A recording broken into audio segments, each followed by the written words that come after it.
Hello students, welcome to the class. और आज हम अपनी इस क्लास में जो हमने लेसन लास्ट क्लास में पढ़ा था, that is life lines of national economy, उसको आगे कंटिन्यू करेंगे।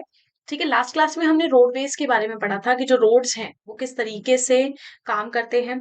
ठीक है, कहाँ कहाँ सेटअप किए गए हैं और कौन कौन से नेशनल हाईवेज हैं, कोऑर्डिनेटरल हाईवेज हैं, ये वो स्टेट हाईवेज हैं, स्ट्रिक्ट है ना, और डिस्ट्रिक्ट है। तो यही सभी चीजें, मतलब जो रोड्स हैं वो कहाँ कहाँ तक कनेक्ट किए गए हैं, door to door facilities available करते हैं, है ना। बट रेलवेज वो नहीं करती। लेकिन आज के इस लेक्चर में हम लोग पढ़ने वाले हैं रेलवेज और एयरवेज के बारे में, कि इनके क्या बेनिफिट्स हैं, ये हमें कौन कौन सी फैसिलिटीज प्रोवाइड करते हैं, इनके होने से हमें क्या फायदे हैं और ना होने से क्या नुकसान होने वाले हैं। तो चलिए शुरू करते हैं इस लेसन को। This is me all Bharati Neemkar, और हम लोग यहाँ सोशल स्टडीज पढ़ रहे हैं। आप सभी बच्चे हम लोगों को टेलीग्राम पे ज्वाइन कर सकते हैं। इसके लिए आपको टेलीग्राम को डाउनलोड करना होगा। So let's start with the roadways again. थोड़ा सा टॉपिक और रह गया था वहां पर, उसको यहाँ पर लास्ट को यहाँ पर कंक्लूड करेंगे। ठीक है। तो रोड्स हमने पढ़ा था कि डिफरेंट टाइप्स ऑफ रोड्स हैं, नेशनल हाईवेज हैं, स्टेट हाईवेज हैं, फिर डिस्ट्रिक्ट रोड्स हैं, है ना, फिर नॉर्मल छोटे मोटे जो रोड्स हैं जो और कहीं कहीं से कनेक्टेड हैं हमारे घर से, हमारी गली से, है ना। तो roads can be classified on the basis of the material used in their construction, such as जैसे मेटल्ड और अनमेटल्ड रोड्स। तो यहाँ जो रोड्स हैं वो दो टाइप के हैं, पहला मेटल्ड और दूसरा अनमेटल्ड रोड। अब जैसे कि आप इन दोनों के में क्या कंपैरिजन कर पा रहे हो, फर्स्ट वाली इमेज में शायद मैं ये देख पा रही हूँ या आप भी यही देख पा रहे होंगे कि जो ये रोड है एकदम नीट एंड क्लीन है, स्ट्रेट है, कहीं से टूटी फूटी नहीं है। क्योंकि इसमें क्या क्या मिक्सड अप होगा, इसमें सीमेंट, कोल, टार, है ना, यही सब चीजें इसमें मिक्स होती है। और जो अनमेल्टेड है, इस ये सिर्फ पत्थर का कच्चा रोड है ना, रॉ है ये, जिसे हम कच्चा रास्ता बोलते हैं। ठीक है, तो ये जो रोड्स होते हैं ये हर मौसम में यूज नहीं किया जा सकता। स्पेशली जो रेनी सीजन है उसमें तो आप इसको बिल्कुल भी यूज नहीं कर सकते। बट ये ऑल वेदर रोड होते हैं। कौन से? All weather roads. आप इसे कभी भी, जब आपका मन करे, ठंड है, गर्मी है, सर्दी है, बारिश है ना, हवा चल रही है, नहीं चल रही है, तब आप हर सीजन में इसको क्या कर सकते हैं, यूज कर सकते हैं बिना किसी परेशानी। आगे पढ़ते हैं। मेटल रोड्स में be made of cement, concrete, even bitumen of coal, therefore these are all weather roads, जैसे कि अभी मैंने बताया, है ना। अनमेटल रोड जो हैं वो मतलब रेनी सीजन में बिल्कुल भी काम नहीं आते, है ना, आउट ऑफ यूज हो जाते हैं। बस ये सिर्फ इतना ही था। अब हम यहाँ स्टार्ट करते हैं रेलवेज को। अब जितनी रोड्स हमारी लाइफ में इंपॉर्टेंट है उतना रेलवेज भी बहुत इंपॉर्टेंट है। अब जैसा कि मैं वापस चलती हूँ कॉलोनियल एरा में, जब जो ब्रिटिशर्स थे उन्होंने ही तो रेलवेज इंट्रोड्यूस की थी, अदरवाइज उससे पहले तो रेलवेज हमारे पास थी नहीं। हम तो रोड से जाते थे, घोड़ों पे सवारी करते थे, रथ लेकर, हाथी पे, पता नहीं किस किस तरीके से हम लोग ट्रैवल करते थे। बट जब ब्रिटिशर्स आए, राइट, ब्रिटिशर्स के आने के बाद उनको क्या करना होता था, इंडिया से सामान उठाकर इंग्लैंड लेकर जाना होता था, इंग्लैंड से सामान उठाकर भारत लेकर आना होता था, फिर यहाँ से कुछ और सामान जाता था, कभी कोई अफ्रीका जा रहा है, कोई अमेरिका जा रहा है, तो मतलब रूट बहुत लंबा था हमारा। लेकिन इंडिया भी एक बहुत बड़ी कंट्री है और थी। अब उस समय तो बहुत बड़ी थी, है ना, अभी तो फिर भी फ्रेगमेंटेड पार्ट में है, पाकिस्तान अलग हो गया, अफगानिस्तान अलग हो गया, बांग्लादेश अलग हो गया, म्यांमार अलग हो गया, ये सभी हम कंबाइंड थे, है ना, एक ही नेशन में काउंट होता था ये। तो उस समय दूर दूर जगह से सामान एक जगह पर लेकर आना, पोर्ट्स वाले एरियाज पे लेकर आना बड़ा मुश्किल था। अब जो हमारा देश है वो मेरे ख्याल से कुछ इस तरीके का दिखता है ना, ये गुजरात बड़ा अजीब बन गया। ठीक है, इसी तरह के दिखता है। अब ये ऊपर पूरा क्या है, ये पूरा ऊपर हमारा देश है इधर को। ठीक है। अब यहाँ से तो इन्होंने क्या किया कि ये जो एरिया है, पूरी ये वाली जो लाइन है, इसको हम कोस्टल लाइन बोलते हैं, है ना, ये कोस्टल लाइन है। अब कोस्टल लाइन तक सारे सामान को लाने के लिए इन्होंने क्या किया, इन्होंने ट्रैक्स बिछाने शुरू कर दिए कि हमें क्या चाहिए, हमें रेल चाहिए। रेल से सामान ज्यादा अमाउंट में आता है और दूर तक जाता है, लॉन्ग डिस्टेंस कैरी करती है ट्रेन्स। तो इन्होंने क्या किया, जो रेलवेज हैं या ट्रेन्स है उसको इंट्रोड्यूस किया। पहले तो स्टीम इंजन वगैरह चलते थे, फिर बाद में नॉर्मल इलेक्ट्रिक इंजन आ गए, और भी कई सारी चीजें मतलब डेवलप हुई बाय द टाइम पासेस। ठीक है। तो जो रेलवेज है वो पूरे भारत में फैली हुई है। पहले मैं इसको क्लियर कर देती हूँ, नहीं आपको इमेज दिखाई नहीं देगी जो हम लगाएंगे। जो उसका रास्ता है वो कितना है बच्चों, 66,687 किलोमीटर ये ट्रैवल करती है। ठीक है, यानी कि जो रूट है, पूरी लेंथ है, टोटल काउंट करें तो वो कुछ इतनी पड़ती है। तो देखो ये हमारा पूरा जाल बिछा हुआ है, जो रेलवेज का नेटवर्क देख रहे हो कितना जबरदस्त है। पहाड़ों में भी है इवन, पहाड़ों में देखो आप, सिर्फ जम्मू एंड कश्मीर में ही नहीं है, सिर्फ इतने इलाके में ट्रेन नहीं है। अदरवाइज देखो यहाँ पूरा, ये पूरा गुजरात, साउथ तो मतलब एकदम सेंटर्ड कॉर्नर से बिल्कुल अटैच्ड है, बिल्कुल कोने कोने तक, पूरा सेंट्रल। और देखो ये कितना बढ़िया नेटवर्क है उत्तर प्रदेश और बिहार में, देख रहे हो सभी बच्चे, कितना जबरदस्त नेटवर्क यहाँ सेटअप किया हुआ है।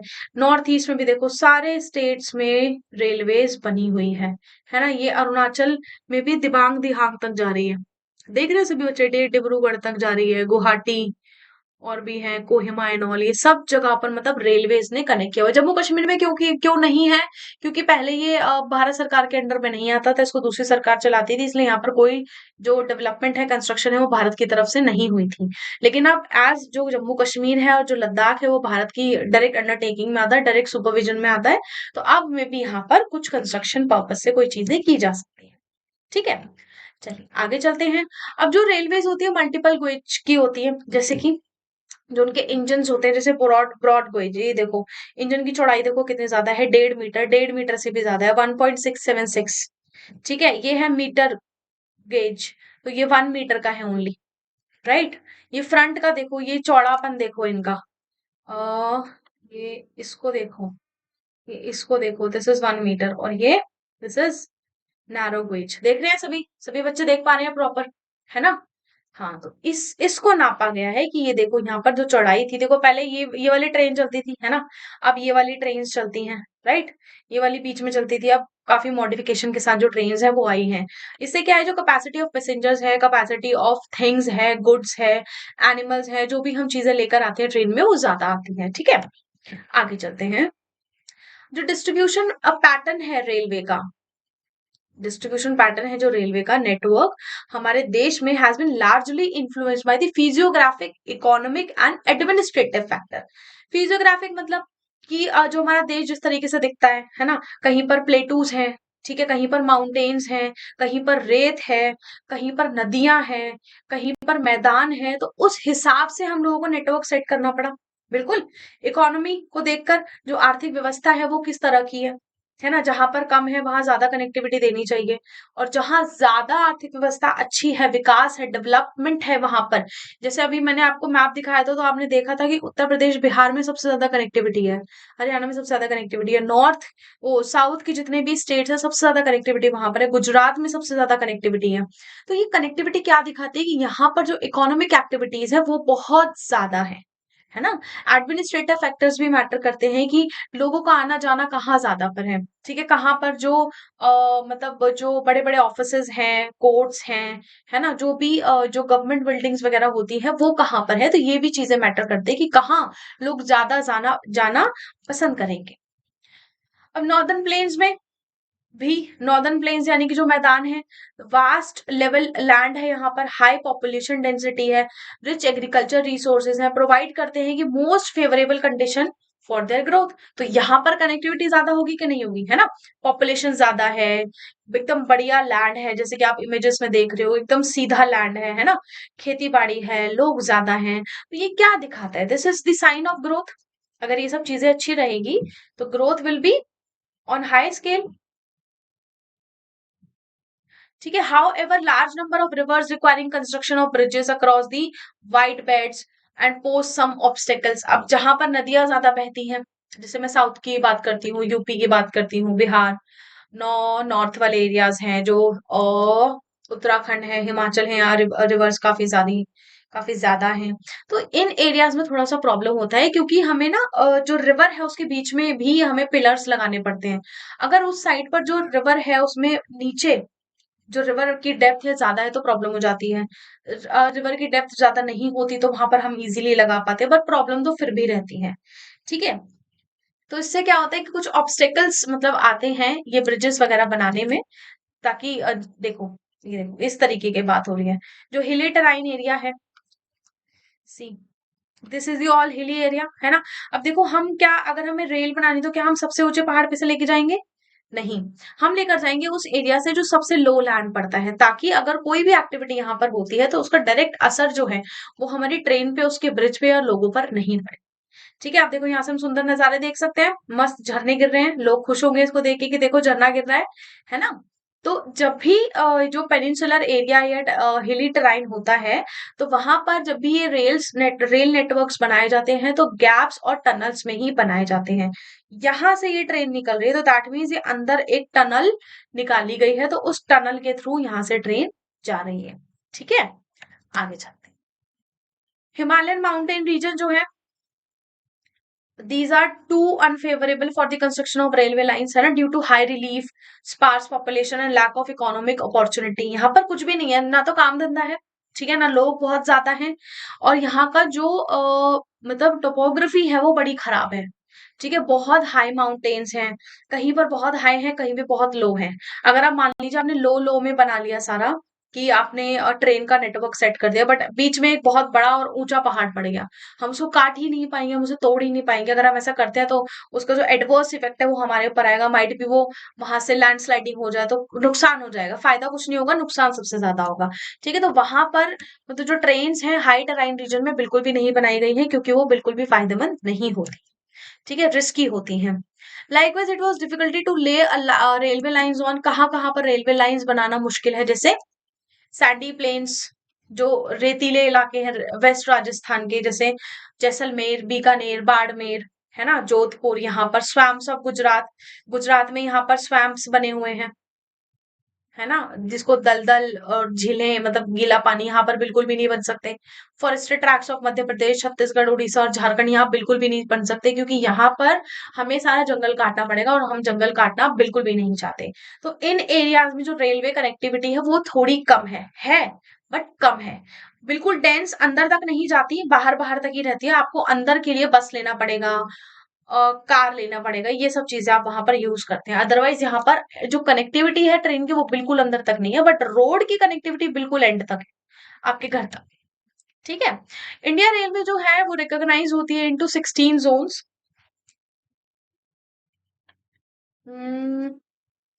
ये देखिए, this is the only station railway, देख रहे हो, नॉर्थ ईस्ट में। ठीक है, this is in Bihar, UP, Rajasthan, ये कहाँ पड़ रहा है, हिमाचल, पंजाब, ये नॉर्थ जोन पड़ता है, मतलब जोन्स दिखा रखे, north zone, north zone, north zone, east, north east zone, ये ईस्ट जोन। ठीक है, ये ईस्ट जोन, ये सेंट्रल ईस्ट जोन, ये सेंट्रल, ये सेंट्रल जोन में आएगा। ठीक है, ये वेस्ट जोन में आएगा, ये किस में आएगा, ये साउथ में आएगा, साउथ सेंट्रल में आएगा, ये साउथ में आएगा, ये डायरेक्ट साउथ में आएगा। तो ये सारे जोन्स बनाए हुए हैं। ठीक है, समझ रहे हो मैंने डायरेक्शन किस हिसाब से लिए। आगे चलते हैं। अब यहाँ पर जो कॉन्टिजियस स्ट्रेचेस हैं, Sahyadri could be cross only through gaps and passes. Sahyadri range पता है आपको, है ना, सेंट्रल इंडिया में, जो वेस्टर्न घाट के साइड पर सेंट्रल इंडिया की तरफ से पड़ती है उसको शायदरी रेंज बोलते हैं। ठीक है, तो वो घाट्स के थ्रू ही उसको क्रॉस किया जा सकता है। अब रिसेंट टाइम में जब डेवलपमेंट चल रही थी, कोंकण रेलवे, है ना, along the west coast, Konkan railway का है, गोवा में पड़ता है, गोवा के साइड पे, वेस्ट कोस्ट उधर ही है। तो facilitated the movement of passenger and goods in the most important economic region of India. तो ये बड़ा ही मतलब डेवलप्ड एरिया है, यहाँ पर जो इकोनॉमिक डेवलपमेंट है वो बहुत अच्छी चल रही थी, चल रही है। ठीक है, इसीलिए यहाँ पर जो है रेलवे सिस्टम जो है वो बहुत अच्छा किया गया, ताकि लोग यहाँ, क्योंकि लोगों की कनेक्टिविटी काफी है ना, लोग, मुंबई में सबसे ज्यादा कनेक्टिविटी है, सबसे ज्यादा लोग यूज करते हैं रेलवेज, है ना। आपको छोटी छोटी जगह जाना है तो भी आप रेल यूज करोगे, ट्रेन यूज करोगे, इट्स लाइक बस, कि आप बस ले रहे हो, है ना। It has also faced a number of problems such as sinking of tracks in some stretches and landsliding। जैसे देखो इस इमेज में देखो, ये देखो, ये ट्रैक है, यहाँ पे लैंडस्लाइडिंग हो गई, है ना। अब इसको पूरा क्लियर करना पड़ेगा तब यहाँ पर ट्रेन आएगी, अदरवाइज यहाँ जब तक ये क्लियर नहीं होगा ट्रेन नहीं आएगी। कई बार क्या होता है, जो ट्रैक होता है ये जमीन में धस जाता है और नीचे घुस जाता है, क्योंकि जो नीचे लैंड होता है बहुत सॉफ्ट होता है, और अगर वहां रेन बहुत ज्यादा हो जाती है, फिर कुछ भी ऐसी सिचुएशन क्रिएट हो जाती है कि जो लो लैंड है वो बहुत सॉफ्ट हो जाता है, तो नीचे की तरफ सिंक हो जाता है। ठीक है, आगे चलते हैं। टुडे, एक सेकेंड, आज के टाइम में जो रेलवेज हैं हैव बिकम मोर इम्पोर्टेंट, है ना, हमारी नेशनल इकोनॉमी में बहुत ज्यादा इम्पोर्टेंट रोल प्ले करती हैं, क्योंकि इनको बहुत ज्यादा सामान ट्रांसपोर्ट करना होता है from one state to another, from from north to south, from east to west, west to east, ये सभी चीजें चलती रहती हैं। Rail transport suffer from the certain problems as well, बहुत सारी प्रॉब्लम्स भी यहाँ पर होती हैं, जैसे चोरी, है ना, चोरी बहुत ज्यादा होती है। जो पैसेंजर्स होते हैं बिना टिकट के ट्रैवल करते हैं, तो जो रेलवेज है उसको नुकसान होता है ना, वो इतना ज्यादा नुकसान नहीं झेल पाती। अब हम लोग क्या करते हैं, हम लोग सभी लोग जॉब करते हैं, सभी लोग काम करते हैं, बट समहाउ क्या करता है, अरे कोई नहीं पकड़ेगा, है ना, अगर नहीं भी पकड़ेगा but we have to take ticket, बिना टिकट के ट्रैवल करना इट्स अ क्राइम। बट हम इतने क्राइम रोज करते हैं, इतने पता नहीं कितने कितने लोग इतना क्राइम करते हैं कि बिना टिकट के ट्रैवल करते हैं। थेफ्ट केसेस बहुत ज्यादा हैं, रेल को डैमेज कर दिया जाता है ना, सीटें तोड़ दी जाती हैं, इंजन तोड़ दिया जाता है, चोरी कर ली जाती है, लोगों का सामान चोरी हो जाता है, ये चीज अभी तक बंद नहीं हुई। और पता है अभी रिसेंटली मैंने न्यूज में पढ़ा कि बिहार में बेगूसराय जगह है, तो वहां पर लोगों ने इंजन चोरी कर लिया, समझ रहे हो, मतलब ट्रेन का इंजन चोरी हो गया पार्ट्स बाय पार्ट्स, कि मतलब वहां पर एक महीने से चोरी चल रही थी। लोगों ने नोटिस किया होगा कि जो इंजन है यहीं खड़ा रहता है, तो उसके ना धीरे धीरे पार्ट्स निकाल के ले गए खोल खोल के, और वो पूरा इंजन गायब कर दिया। तो मतलब ये हालात हैं हमारे देश के कि हम लोग इंजन ही गायब कर ले रहे हैं, कोई दिन आएगा कि हम लोग ट्रेन ही गायब कर देंगे, है ना। तो ये प्रॉब्लम्स बहुत हैं। शायद इंडिया में मैं बोलूंगी सबसे ज्यादा है, क्योंकि बाहर के लोग या फॉरेन अगर देखा जाए तो थोड़े से सिविलाइज्ड है, बेटर है, आई मीन हम लोगों से। हमें लगता है कि शायद जो सरकार ने जो चीज लगाई that that is all for free. Free कुछ भी नहीं होता, सरकार हमारे ही पैसों से काम करती है, हम लोग टैक्स भरते हैं, है ना। कुछ लोग हैं जो नहीं भरते, बट बहुत सारे लोग टैक्स भरते हैं, right. People stop the trains, pull the chain unnecessary and cause heavy damage to the railway, है ना, मतलब रेल रोक देते हैं मजे के लिए, कुछ लोग तो मजे करते हैं, चलो आज हम चेन को मतलब खींचेंगे और देखते हैं ट्रेन रुकती है कि नहीं रुकती, लिटरली रुकती है भाई। ऐसा करने से कुछ ज्यादा हमें कुछ एडवेंचर हम लोग एक्सपीरियंस नहीं करेंगे, बट ये क्या है, अननेसेसरी कॉजेज हैं, जिससे क्या होता है, बहुत ज्यादा डैमेज जो है ट्रेन को और रेलवेज को सहना पड़ता है। पाइपलाइन जो ट्रांसपोर्ट है, अब इन सब के अलावा एक और ट्रांसपोर्ट है जिसे हम पाइपलाइन ट्रांसपोर्ट कहते हैं। ठीक है, ये जो नेटवर्क है is a new arrival on the transportation map of India. मतलब इसमें अब आप सोचो कि पाइपलाइन में हम लोग क्या ट्रांसपोर्ट करते हैं, पाइप की लाइन में कौन जा सकता है, मीन क्या, इसमें कोई जा नहीं सकता, इसमें हम कुछ लिक्विड ट्रांसपोर्ट करते हैं। ठीक है, क्या लिक्विड, क्या हो सकता है, अभी पहले इसको पढ़ते हैं फिर हम आगे देखेंगे क्या हो सकता है। We use to transport water to cities and industry, पानी जा सकता है, पेट्रोलियम जा सकता है ना, पेट्रोलियम प्रोडक्ट जा सकते हैं, गैसेस ट्रांसफर हो सकती है एक जगह से दूसरी जगह, क्योंकि गैस के जो ट्रक्स होते हैं उनको एक जगह से दूसरी जगह लेके जाना बहुत रिस्की होता है। अगर जरा सा थोड़ा सा भी डैमेज हो जाता है तो वहां पे डायरेक्टली ब्लास्ट हो सकते हैं, जिससे लाखों लोग मर सकते हैं।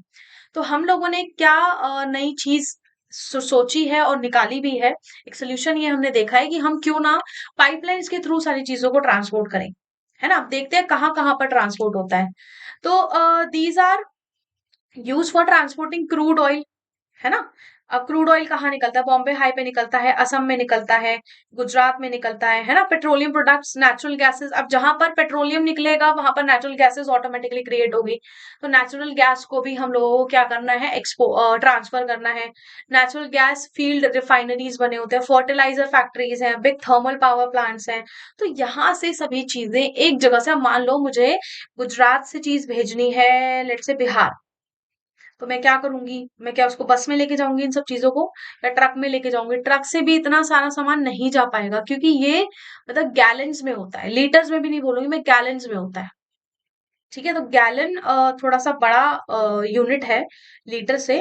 तो इतनी सारी चीजों को, मतलब इतने बड़े अमाउंट में एक लिक्विड को एक स्टेट से, मतलब एक इवन डायरेक्शन से दूसरी डायरेक्शन में लेके जाना, it is not truly possible. ठीक है, तो इसके लिए हमने क्या solution, that is pipeline. Okay, तो solid can be transported through pipeline when converted into slurry, यानी कि जब, अब हमने क्या देखा था, अभी याद करो वापस से, जब हम स्टील बना रहे थे, है ना, जब हम आयरन लेकर स्टील बना रहे थे, तो उसमें से स्लैग निकल रहा था। ठीक है, और वो जो स्लैग निकल रहा था वो क्या है, एक, एक it's kind of slurry type, है ना, which is thick, and liquid, semi liquid चीज थी वो। तो क्या आप उसको ट्रांसपोर्ट कर सकते हो थ्रू पाइप, है ना, आप उसे बाहर निकाल सकते हो थ्रू पाइप। तो वैसे ही किया जाता है। अब लिक्विड क्या है, वो आसानी से बहकर निकल जाता है, बट जो सेमी लिक्विड चीजें होती है उनको बहने में थोड़ा टाइम लगता है ना। For inland location of refinery, जैसे बरूनी है, मथुरा है, पानीपत है, ये गैस बेस्ड फर्टिलाइजर प्लांट है, ठीक है, जिनको मतलब that could be thought if only because of pipeline. अगर हमें यहाँ पर कुछ चीजें भेजनी है तो पाइपलाइन के थ्रू ही जा सकती हैं। और गैस तो एक ऐसी चीज है जिसे बहुत सेफली एक जगह से दूसरी जगह पहुंचाना जरूरी है। लिक्विड को आप फिर भी चांस ले सकते हो कि हाँ ठीक है, हम ट्रक में फुली लोडेड, बिल्कुल एकदम टाइटली पैक्ड अगर करके उसको भेजेंगे तो ठीक है, सेफली पहुंच जाएगा, बट गैस में चांस नहीं लिया जा सकता, है ना। तो initial cost of laying pipeline is high, but subsequent running cost are minimal. जब ये चल जाता है एक बारी, मतलब इसको सेटअप करने में थोड़े पैसे लगते हैं, बट जब ये रन हो जाता है उसके बाद इसकी जो कॉस्ट है, मेंटेनेंस कॉस्ट, वो बहुत ही मामूली सी आती है। ठीक है। It rules out transshipment losses और डिले। इससे क्या है, देखो, जो शिपमेंट में है उसमें नुकसान नहीं होगा, डिले नहीं होगा। अब कई लोग होते हैं जिन्हें पता होता है कि यहाँ से ये वाला सामान ट्रांसफर होने वाला है, तो पहले ही हम लोग लूटने के लिए तैयार खड़े हो जाते हैं, है ना। लूट होती है ना, जब कोयले की ट्रेन जाती है तो कोयले की ट्रेन को हम लोग लूटते हैं, है ना। कई स्टेशन हैं जहां पर कोयला लूटा जाता है, आज भी चोरी किया जाता है। तो वैसे ही अगर ऐसी कुछ चीजें जाती हैं एक जगह से दूसरी जगह, ट्रांसफर होती हैं या ट्रांसपोर्ट होती हैं, तो उनके मतलब डैमेज होने के चांसेस 110% है ही है। आप कितनी भी कोशिश कर लो, कितना भी कैमरा लगा लो, सिक्योरिटी ये वो, कुछ नहीं होना, जरूर चोरी होती है। ठीक है। अब देखिए, there are 3 important network of pipeline transportation in our country. सबसे पहला, from oil field in upper Assam, upper Assam से कानपुर तक। ठीक है। अब ये रास्ता कहाँ से निकलता है, गुवाहाटी, बरूनी एंड इलाहाबाद। देखिए, ये असम है, असम से गया कानपुर तक, ठीक है। तो ये हमारी कनेक्टिविटी है, दिस इज द पाइपलाइन, ठीक है, जो असम से निकलती है और कानपुर तक जाती है। फिर it has branches from Barauni, Haldia via Rajbandh, Rajbandh से Maurigram and Guwahati to Siliguri. तो मतलब इसके 3 रूट हैं, ठीक है। देखिए कौन कौन से, बरूनी टू हल्दिया, है ना, बीच में राजबंद पड़ता है, फिर राजबंद से माउरी ग्राम, और फिर गुवाहाटी से सिलीगुड़ी। तो ये बीच में भी 3 रूट्स पड़ते हैं। इसके बाद from Salaya to Gujarat to Jalandhar in Punjab, ठीक है। आप सलाया से जलंधर जाएगा, तो दिस इज ऑल्सो पाइपलाइन, ठीक है। वाया इसमें क्या क्या पड़ता है, वीरमगम पड़ता है, मथुरा पड़ता है, दिल्ली पड़ता है, और सोनीपत पड़ता है। तो ये सारे रास्ते मतलब बीच में पड़ते हैं जहां से ये पाइपलाइन कनेक्टेड है। इट हैज ब्रांचेस जो कि कनेक्ट करती है कोयली नियर वडोदरा, है ना, और चक्षु एंड अदर प्लेसेस। तो कोयली से भी एक ब्रांच जाती है जो कि जाती है जगदीशपुर तक, ठीक है। एक सेकेंड में ये इंक हटा देती हूँ क्योंकि ये कुछ वर्ड्स छुपा रही है। ओके, तो ये गैस पाइपलाइन अगेन जा रही है कहाँ से, हजीरा इन गुजरात, कनेक्ट करती है जगदीशपुर। बीच में कौन कौन से रास्ते पड़ते हैं, उत्तर प्रदेश में ही वाया विजयपुर, और मध्य प्रदेश में, मतलब ये कनेक्ट होती है यहाँ से। अगर ये निकल रही है तो बहुत डायरेक्ट सीधी हमने लाइंस बनाई हुई है, बट ये प्रॉपर रास्तों से होकर गुजरती है, ठीक है। तो मध्य प्रदेश में पड़ रहा है तो उसको मध्य प्रदेश में लाइव भी तो करना पड़ेगा, राइट। ओके, तो ये कुछ मेजर पाइपलाइंस है, और भी हैं। अब इसकी कुछ ब्रांचेस हैं, जैसे it has branch in Kota in Rajasthan, Shahjahanpur, Babrala and the other places in Uttar Pradesh. तो ये रास्ते क्रॉस करती है, ये प्लेसेस यहाँ पर क्रॉस करती है। फिर है कोयली टू मथुरा, ठीक है। ये दूसरी पाइपलाइन है जो कि कनेक्ट करती है उत्तर प्रदेश में फ्रॉम वडोदरा के पास, यानी गुजरात में से कोयली। अब हम आते हैं वाटरवेज पे। मतलब ये भी एक बहुत इंपॉर्टेंट रास्ते हैं जिनको हम यूज करते थे, इवन पहले लोग यहीं से आया जाया करते थे। अब जो यूरोपियंस हैं उन्होंने पूरी दुनिया कैसे घूमी, वाटरवेज, है ना, बट वो ओशनिक था। हम यहाँ पे इनलैंड की बात करेंगे कि हमारे भारत में वाटरवेज कौन कौन से हैं। तो वाटर ट्रांसपोर्ट क्या है, एक इम्पॉर्टेंट मोड ऑफ ट्रांसपोर्टेशन है, ठीक है। 2 टाइप के वाटरवेज होते हैं, पहला ओशनिक होता है और दूसरा इनलैंड होता है। बट हम यहाँ पे इनलैंड की बात करेंगे, ओशनिक की बात नहीं करेंगे, ठीक है। सिंस जब time immemorial India was one of the sea faring country, मतलब लोग वहां से आए जाया करते थे, घूमते थे, ठीक है। मतलब जितने भी रास्ते थे सारे सी थ्रू थे, right. Its seamen sailed far and near thus carrying the spreading Indian commerce and culture. यही होता था जब यूरोपियंस आए भारत में, तो अपना कल्चर लेकर आए, है ना, वो अपना सामान भी लेकर आए और फिर बाद में अपने पूरे देश को उठा के भारत में पटक दिया, है ना। तो उन्होंने मतलब इवन भारत को चेंज कर दिया, उसका कल्चर भी चेंज करना चाहा, एजुकेशन चेंज करनी चाहिए, लोगों की लैंग्वेज चेंज करनी चाहिए, बट डजंट चेंज, ठीक है। तो इस तरीके से क्या होता है बच्चे, ट्रेड होता है, राइट। जो थॉट्स हैं वो एक्सचेंज होते हैं, है ना। ट्रेड वहां से होना शुरू हो जाता है, हमें पता चलता है कि वहां क्या चीजें अच्छी हो रही हैं, फिर हम उसको अपनी कंट्री में भी इंट्रोड्यूस करने की कोशिश करते हैं, है ना। तो यही सब चीजें होती हैं थ्रू सी। वाटरवेज जो है चीपेस्ट मीन्स ऑफ ट्रांसपोर्ट है, मतलब सबसे सस्ता पड़ता है, बट बहुत ज्यादा टाइम टेकिंग है। They are most suitable for carrying heavy and bulky goods. बहुत भारी सामान अगर आपको लाना है तो आप वाटरवेज के थ्रू ही लाइए, ठीक है। It is fuel efficient and environment friendly mode of transport. Fuel efficient क्यों है? क्योंकि हम यहाँ पर हवा की डायरेक्शन में चलाते हैं इसको। जितनी बढ़िया हवा चलेगी, और समुद्री इलाकों में तो क्या है, हवा भी तेज चलती है, तो वो ऑटोमेटिकली आपकी बोट को आगे लेके जाती है ना। फ्यूल भी इसमें कभी कभार कम यूज होता है, राइट। तो ये बहुत फ्रेंडली है, ठीक है। इससे कोई पोल्यूशन बहुत ज्यादा नहीं हो रहा, कोई नुकसान नहीं हो रहा किसी को। तो बहुत इजीली, आराम से और बहुत सेफली ये आपके सामान को आपके देश तक पहुंचाती है। अब India has navigation waterways 14,500 kilometre in length. Total जो इनलैंड वाटरवे है हमारा, वो 14,500 किलोमीटर है, ठीक है।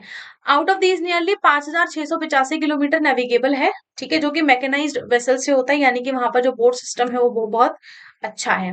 अब ये जो सिस्टम है ये मेनली दो रिवर्स में होता है, जिसमें सबसे पहले नंबर पे आती है गंगा, दूसरे पे आती है ब्रह्मपुत्र, ठीक है। तो गंगा में होता है इलाहाबाद से हल्दिया, देखो बहुत दूर से हो रहा है, और वैसे मोर देन 50% रिवर है ये, यहाँ से यहाँ तक हल्दिया टू उड़ीसा, ठीक है। ये 1620 किलोमीटर है। नेशनल वाटरवे वन, यानी सबसे पहले यहीं से नेविगेशन शुरू किया गया। सेकंड है सादिया से लेके डुबरी तक, ठीक है, this is the national waterway to.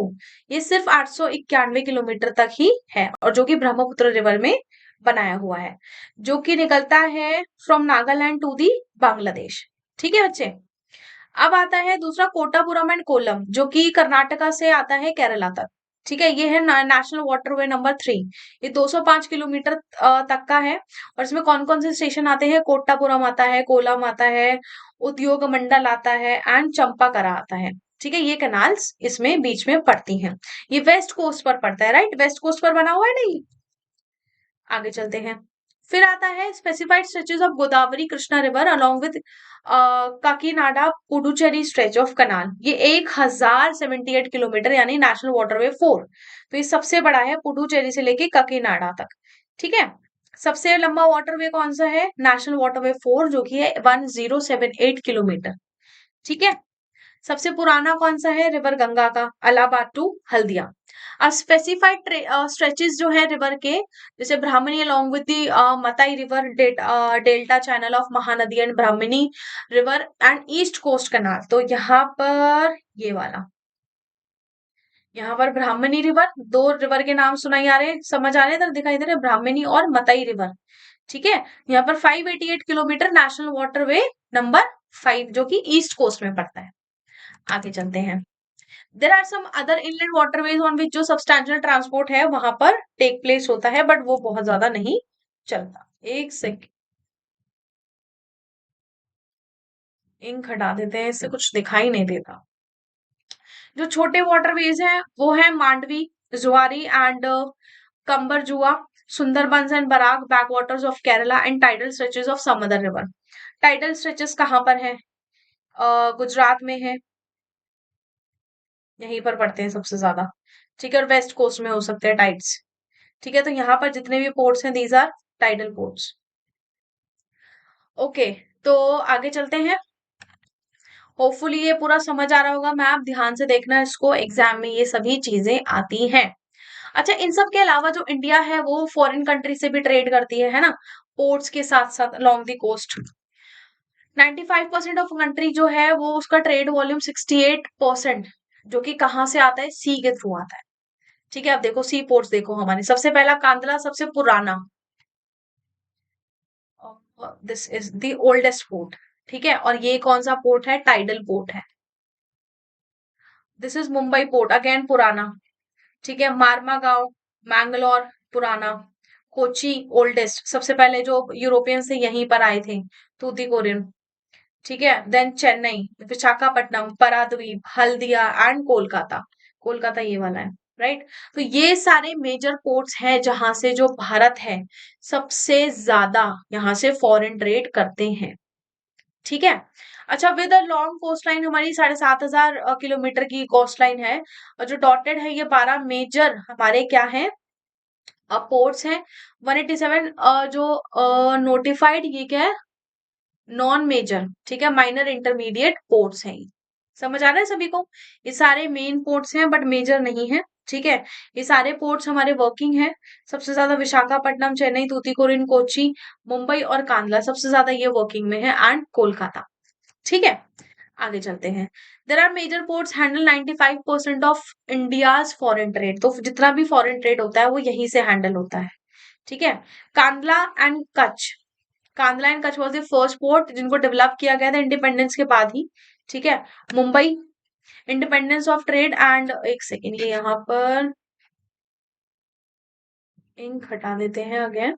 देखिए, after the independence to ease the volume of the trade on the Mumbai port. तो यहाँ पर जो है, जो ट्रेड है यहाँ पर जो सबसे सुटेबल था वो सबसे पहले कहाँ पर था? कांदला और मुंबई पर, क्योंकि यही दो पुराने ऐसे स्टेशन है। अच्छा, जो रेलवे हमारी सबसे पहले चली वो भी मुंबई में चली, है ना। जो पोर्ट डेवलप किया गया वो भी कांदला और मुंबई का ही किया गया। तो that means these are the major ports, है ना, इनका बहुत ज्यादा यूज है। कांदला एक टाइडल पोर्ट है, मैं बता चुकी हूँ।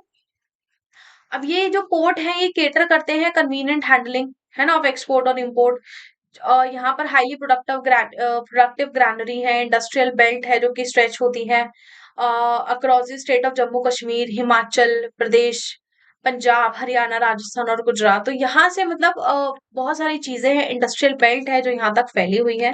ठीक है, और यहीं से जो रेलवेज है, वाटरवेज है, मतलब कनेक्टेड है। मुंबई जो है सबसे बड़ा पोर्ट है। ठीक है, बहुत स्पेशियस है, नेचुरल है और वेल शेल्टर्ड हार्बर है। ठीक है, मतलब यहाँ पर एकदम बढ़िया से जो है डॉकयार्ड्स बने हुए हैं, कोई दिक्कत यहाँ पर नहीं होती।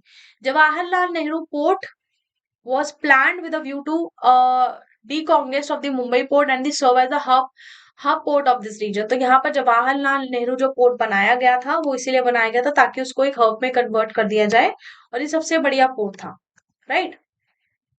मारमगांव पोर्ट जो कि गोवा में पड़ता है, is a premier iron and ore exporting port of the country. यानी यहाँ से जो आयरन एंड ओर है उसको क्या किया जाता है? एक्सपोर्ट किया जाता है to the foreign nation. This port account for about 50% of India's iron ore export. That means 50% हम लोग यूज करते हैं, और जो 50% आयरन ओर है उसको एक्सपोर्ट किया जाता है टू दी फॉरेन कंट्रीज। जो न्यू मैंगलोर पोर्ट है जो कि लोकेटेड है कर्नाटका में, है ना, मैंगलोर लोकेशन पड़ रही थी ना कर्नाटका में। ठीक है, केटर करती है export of again iron ore. ठीक है, जो कि कुद्रेमुख माइन से निकलता है। ठीक है, Kudremukh is in also in Karnataka. सबसे बढ़िया माइन है ये, जैसे कि केजीएफ थी ना, Kolar gold mine, same. Kochi जो है एक्सट्रीम साउथ वेस्ट पोर्ट पर पड़ता है। ठीक है, Kochi is in Kerala, right. यहाँ पर अगर हम देखेंगे तो ये रहा, दिस इज द कोची, और ये वेम्बानंद लेक है। ठीक है, ये बहुत बड़ी लेक है यहाँ पर। तो इट क्रिएटेड, मतलब ये लोकेटेड है कहाँ पर? Entrance of the lagoon with natural harbour. तो लगून क्या होता है मैंने बताया था आपको, वापस से यहाँ पर एक्सप्लेन कर देती हूँ कि दिस इज द लैंड। ठीक है, ये थोड़ा सा वाटर एरिया है, और ये थोड़ा सा यहाँ पे शैलो एरिया है, ये वाटर है, फिर यहाँ पर ये भी वाटर ही है। तो यानी कि ये शैलो एरिया है। ठीक है, इसके अंदर आप घूम सकते हैं, और ये यहाँ से ओशन स्टार्ट हो जाता है, सी स्टार्ट हो जाता है, तो this is called the lagoon. ठीक है, ये नेचुरल हार्बर होता है। मूविंग अलोंग दी, अगर हम ईस्ट कोस्ट से हम चलें तो आप देखोगे जो एक्सट्रीम साउथ ईस्ट पोर्ट है तूतीकोरिन तमिलनाडु में, है ना। This port has a natural harbour और अगेन रिच हिंटरलैंड। ठीक है, दस यहाँ पर it has flourishing trade, handling of large variety of cargoes यहाँ पर आते हैं। इवन जो नेबरिंग कंट्रीज है, श्रीलंका, मालदीव्स, ठीक है, वो भी मतलब इन्हीं कोस्टल एरियाज से अपना जो है वो लेकर जाती है। ठीक है, चेन्नई जो है सबसे पुराना और आर्टिफिशियल पोर्ट है, इन सब चीजों को याद रखना। चेन्नई सबसे पुराना और आर्टिफिशियल पोर्ट है, दैट मीन्स इसको मैन मेड है, ये इसको बनाया गया है, नेचुरली यहाँ पर सेटअप नहीं हुआ। It is rank next to Mumbai in terms of the volume of trade and cargo. तो मुंबई के बाद सबसे ज्यादा ट्रेड कहाँ से होता है? चेन्नई से होता है। Visakhapatnam is a deepest locked landlocked है, जो कि वेल प्रोटेक्टेड पोर्ट है। लैंडलॉक क्या होता है कि यहाँ पर ये है तो इसके साइड में लैंड, यहाँ पर लैंड, यहाँ पर लैंड, दैट मीन्स ये वाली एंट्री है, तो मतलब इसको लैंड लॉक कहा जाता है। ठीक है, लैंड लॉक मतलब जो चारों तरफ से लैंड से घिरा हुआ होता है, और ये सबसे सेफ है और डीपेस्ट पोर्ट है, दैट मीन्स ये गहरे पानी में पोर्ट बना हुआ है। ठीक है, this port was originally conceive as an outlet for iron ore export. तो हर जगह से हमारा क्या जाता है? आयरन और जाता है। पाराद्वीप जो है लोकेटेड है उड़ीसा में, specialises in the export of again iron ore. सारे पोर्ट मतलब बेसिकली यहाँ पर देखा जाए तो आयरन ओर ही एक्सपोर्ट करते हैं। Kolkata is inland राइवर in port है ये, मतलब जो रिवर का पानी है अंदर आता है और पोर्ट को सेटअप कर देता है। मतलब ये हमारा ये रिवर है, ये मान लो यहाँ पर ये कोलकाता पोर्ट है। ठीक है, तो यहाँ पर मतलब पुश करती है, ये लहरें पुश करती हैं, और यहाँ पर जब बोट चलती है तो वो अपने आप यहाँ पर आकर सेट हो जाती है। ठीक है, तो इनलैंड ड्राइवर इन पोर्ट है। This port serves a very large and rich hinterland of Ganga Brahmaputra basin. तो यहाँ पर गंगा ब्रह्मपुत्र बेसिन है और बहुत ही बढ़िया है। ठीक है, बीइंग अ जो टाइडल पोर्ट है, it requires constant dredging of Hooghly. तो यहाँ पर जो पानी है, मतलब ये टाइडल पोर्ट है, टाइड यानी कि जो लहरें हैं, ऊंची ऊंची लहरें, मतलब उसके थ्रू जो है पोर्ट्स सेट हो जाते हैं, मतलब जो बोट्स हैं वो सेट हो जाती हैं। और फिर अगर इसको चलना होता है तो हुगली का पानी वहां से आता है, तो वो भी इसको पुश कर देता है, तो उसका निकलना और भी आसान हो जाता है। दैट मीन दोनों साइड से सेट हो जाता है, इसका निकलना, एंट्रेंस और एग्जिट दोनों बहुत बढ़िया सेटअप हुई हुई है। हल्दिया पोर्ट जो है वो डेवलप हुआ as a subsidiary port in order to relieve growing pressure on the Kolkata port. तो कोलकाता के ऊपर जो प्रेशर था मतलब एक्सपोर्टिंग का, क्योंकि वहां वो सबसे बिजी है, तो इसलिए यहाँ पर सब्सिडरी पोर्ट बनाया गया कि यहाँ से भी काम किया जा सके। So this is all about this topic. बहुत अच्छा था, इंटरेस्टिंग था। कितने पोर्ट्स हैं हमारे देश में, ठीक है, किस तरीके से काम करते हैं, और सभी पोर्ट्स जो है वो मेजरली आयरन और एक्सपोर्ट करने के लिए बनाए गए हैं। आप सभी बच्चे हम लोगों को इंस्टाग्राम पे, सॉरी, टेलीग्राम पे ज्वाइन कर सकते हैं। और thank you so much for watching this lecture. Like, subscribe and share. तब तक के लिए बाय बाय।